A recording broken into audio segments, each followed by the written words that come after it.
तो दशा क्या होती है बाबा प्रेम बुरी जंजीर वीर तुम झूठ मती मानो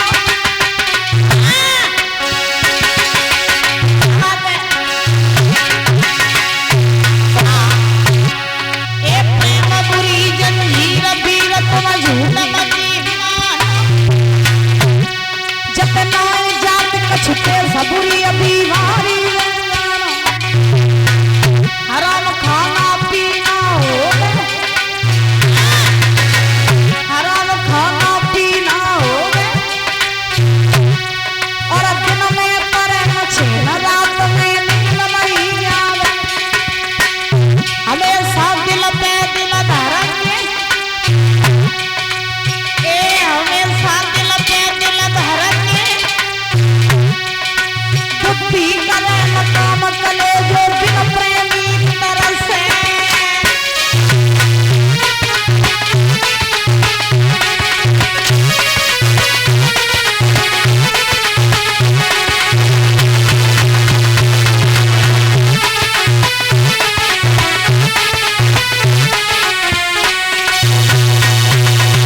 प्रेम बुरी जंजीर वीर तुम झूठ मती मानो और जब नाई जात कछु पेश बुरी बीमारी जाए हाँ सबसे बुरा फंदा तो प्रेम को ही होता महाराज याद रखो रुक्मणी की दशा ऐसी है गई कि महाराज सोते जगते चलते फिरते रुक्मणी को कन्हैया दिखाई देने लगे। रुक्मणी की सहेलियां कोई और बात करती तो बेकाऊ की बात ना सुनती न करती कन्हैया की। महाराज लड़कियां कहने लगी जब मोड़ी साचू बावरी हुई हाँ जब कन्हैया के अलावा कुछ दिखाई नहीं दे। और रुक्मणी की दशा कैसी है सुना कि चलते फिरते सोते जगते और श्री कृष्ण चंद्र गुण गाने लगी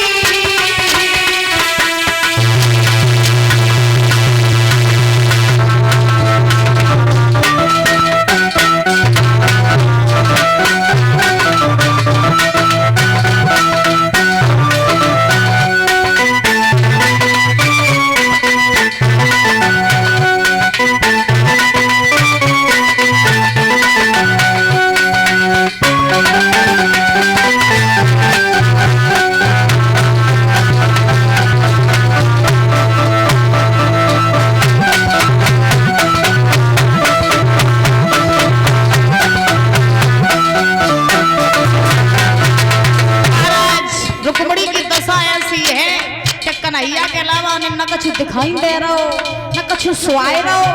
अच्छा मन में जो एक बार विराज जाए मन में जो एक बार बस जाए फिर महाराज दशा ऐसी हो जाती कि बाकी अलावा कुछ दिखाई नहीं दे।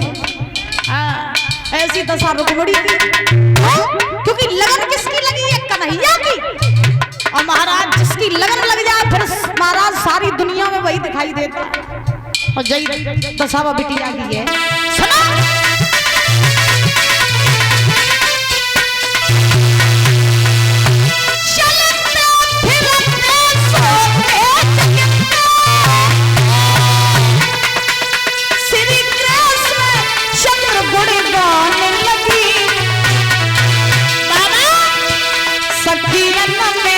चर्चा छिड़ गई है तो प्रभु के गीत सुनाने लगी।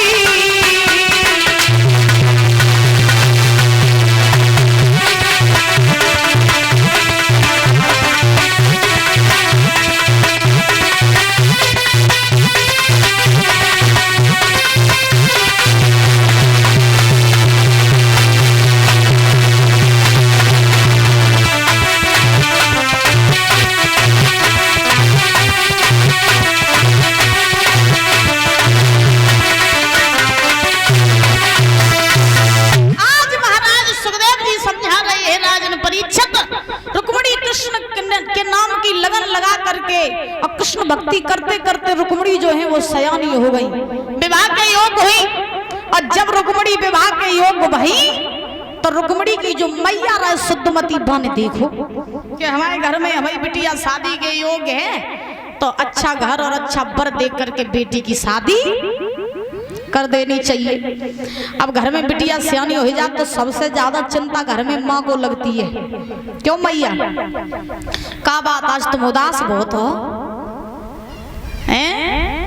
मन ही मन में रोए रही हो, हम चले जाए ताश हम तो अपने मन पे ही कहा, तुम्हें खुशी बहुत हुई है। हाँ, तुम क्या सोचती हो, भली रही है, चली जाइए ना, ताली बजवा बजवा मारे देती हैं। तुम सही बताइए, तुम मम्मी के समय बुरो लग रहा हो? नहीं लग रहा, तुम बुरो नहीं लग रहा, हम चले जाइए बोली गोविंद भगवान की। प्रेम से बोलो राधे राधे, और जोर से बोलो। हम तो जोर ही बड़ी कब्बाई महाराज ध्यान रखना, आज रुक्मिणी की मैया सुतमती ने जब देखा कि हमारी बेटी शादी के योग हो गई है तो मन ही मन में रानी सोचने लगी क्या,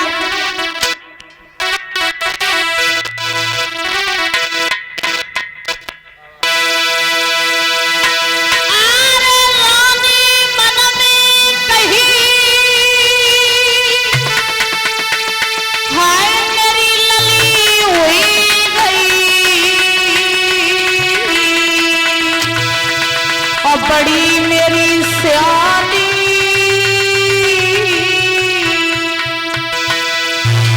और प्रयोग सुता के हुई गई वे, सोच रही है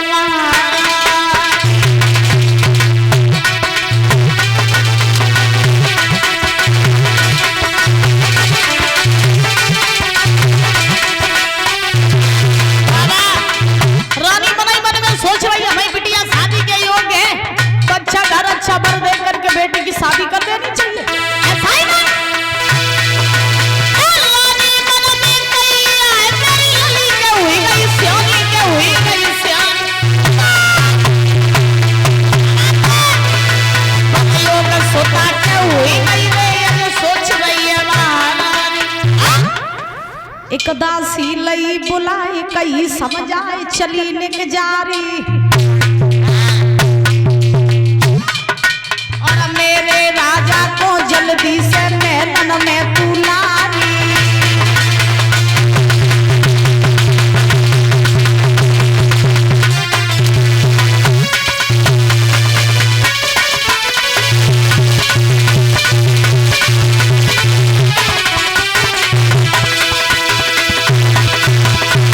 रानी सुतमती ने दासी को बुलाया और कहा कि दासी चली जाओ और सभा बीच में से मेरे महाराज भीष्म को ले आओ। दासी चली, महाराज भीष्म के पास में पहुंच करके जवाब दिया, महाराज मेरे साथ चलो। कहा? महलों में। क्यों? आपको रानी ने बुलाया। अब पास में जाएंगे, जैसे ही दासी बोली है हुआ क्या, पास में जाएंगे महाराजा से, ऐसे कहने लगी समझ तुम्हें बुलायो के महारानी ने, सोच लबे को हो गया।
और सुमित प्रजापति की भांजी ये माला पहना करके 100 रुपए देकर सम्मानित कर रही हैं। जोरदार तालियां बजाएंगे।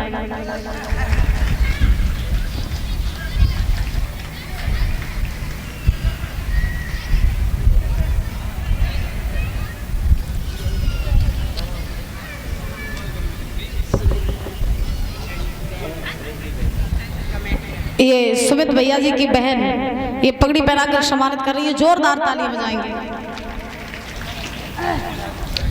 कामना करेंगे सुख शांति प्रदान होती रहे, धन के भंडार भरे रहे, समाज में पद प्रतिष्ठा बनी रहे, आदर्श